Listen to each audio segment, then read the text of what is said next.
Hi, I'm an old guy and I do maths. Today we're looking at summing matrices. Um, these turn up from time to time. You see them in school textbooks and things like that. The sort of uses that they're put to in those are, not particularly important.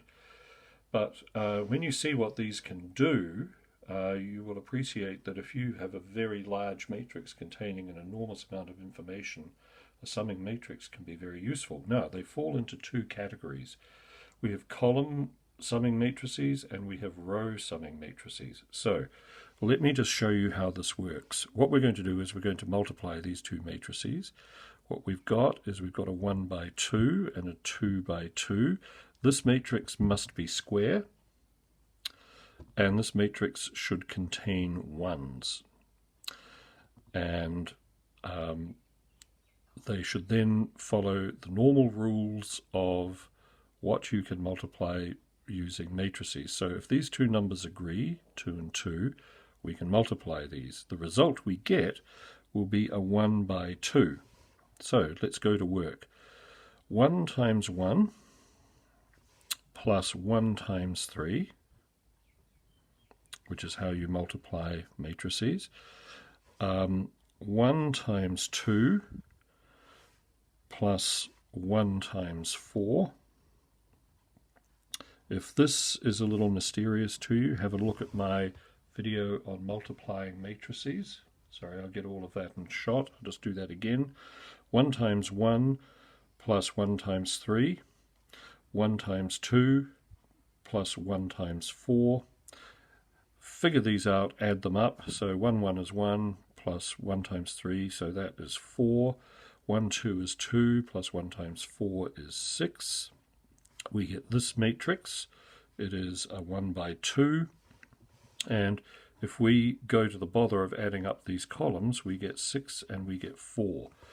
This is a column summing matrix, and you can see exactly what it's done.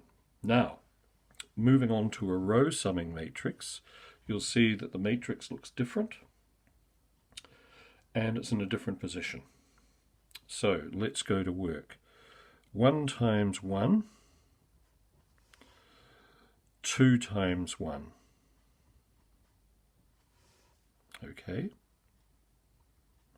Oh, I should do one other thing. That's a 2 by 2 and that's a 2 by 1. Now, what we're going to get as a result of that, we can certainly multiply these. We're going to get a 2 by 1. So this matrix is going to look different. I should have said that. My apologies.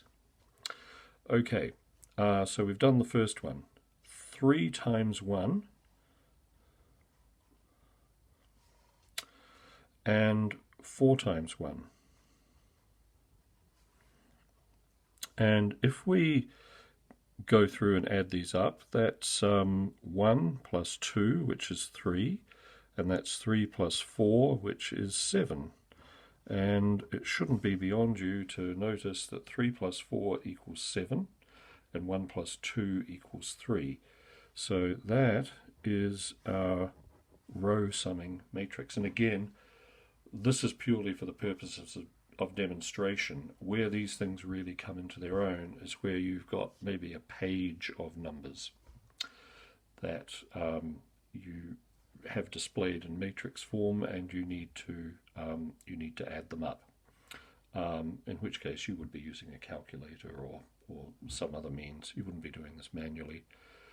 Anyway, that's how they work. That's what they are.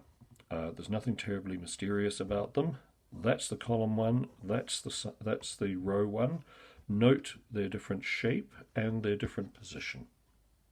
Okay, thanks very much for watching. I hope you found that useful. If you did, please like and subscribe, and I'll see you next time. Bye.